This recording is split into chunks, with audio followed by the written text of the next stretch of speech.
And now it's time for your viewer comments.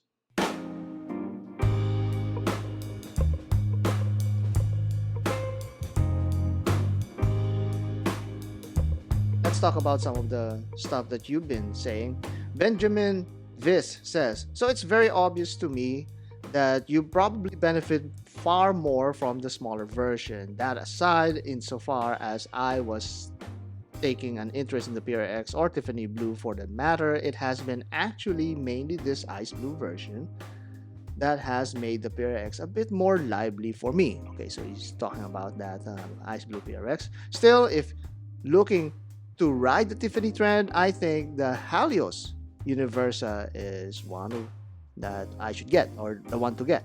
Great watch anyway, but somehow especially great in that color. And if you need to ride that integrated bracelet trend, well, actually there are interesting choices in almost all price categories, so definitely no need to stick with Tissot, although naturally the choice increases with further budgets. Yeah, well, that's the thing. We were talking about watch trends, and the Tiffany trend is kind of dying down in a bit, or maybe at least slowed down compared to its hot streak when Patek released that Nautilus. But this Tissot PRX Ice Blue might be much more popular than even the higher luxury brands. That's why I went with this one, and it's actually a little bit more affordable. And the sad part is it is still that 40 millimeter case size, not the 35 that they later produced. Well, they later produced that, but they don't have the ice blue color yet.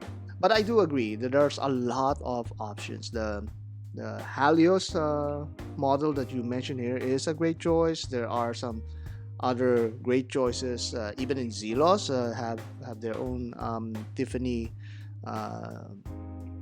motif going on, or the De Guzman DG013 that I mentioned in the past video. That is also a very good option if you wanted that, and it's a little bit different because it has that tank case, unlike with the other sports watches that you've been seeing, but it's also finished very admirably, especially for a Microbrand at that price. So that's something also that I'm going to review in time, so stay tuned to that.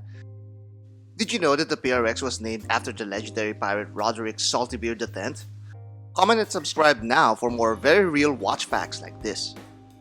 So thanks to Benjamin Vis for that comment. The Big Wrist also comments in this video, I prefer the quartz dial and its sunray. I have had quartz since it was announced and it is in my heavy rotation.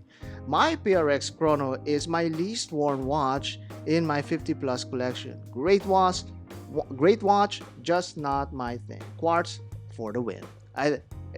He echoes the same sentiment as I do. It's not really just the size, Big Wrist, as the name suggests, of this YouTuber, and he also has a YouTube channel. Check out his YouTube channel. He has a big wrist. But even if you have a big wrist, that smaller size can actually fit you. And not only that, that Quartz PRX, despite of its quartness, it has that pleasing sunray dial, and I think that was the one that really pushed me. I mentioned that before numerous times. It's the one that really pushed me to buy the Quartz PRX in the first place, but I'm not the only one. You see, other people are saying the same. Also, there are other comments here that I already commented on, and it's something also I tried to test in the past few days. Instead of just merely typing my comment, I'm now making YouTube shorts out of those comments. Hopefully you guys like that. If not, just let me know. Comment down below. Neff also comments on this video. I have the 35mm PRX digital, and I'd argue it's the smallest PRX because it doesn't have the crown to visually extend the case. Okay, I have the point there. Let's just stick with that with this comment. I agree that the 35mm PRX digital might be the smaller option, or might look visually smaller than the rest of one, but I do not agree that the crown of the PRX extends its visual diameter, for one reason, and one reason is because it's so narrow and small. It barely registers on you visually.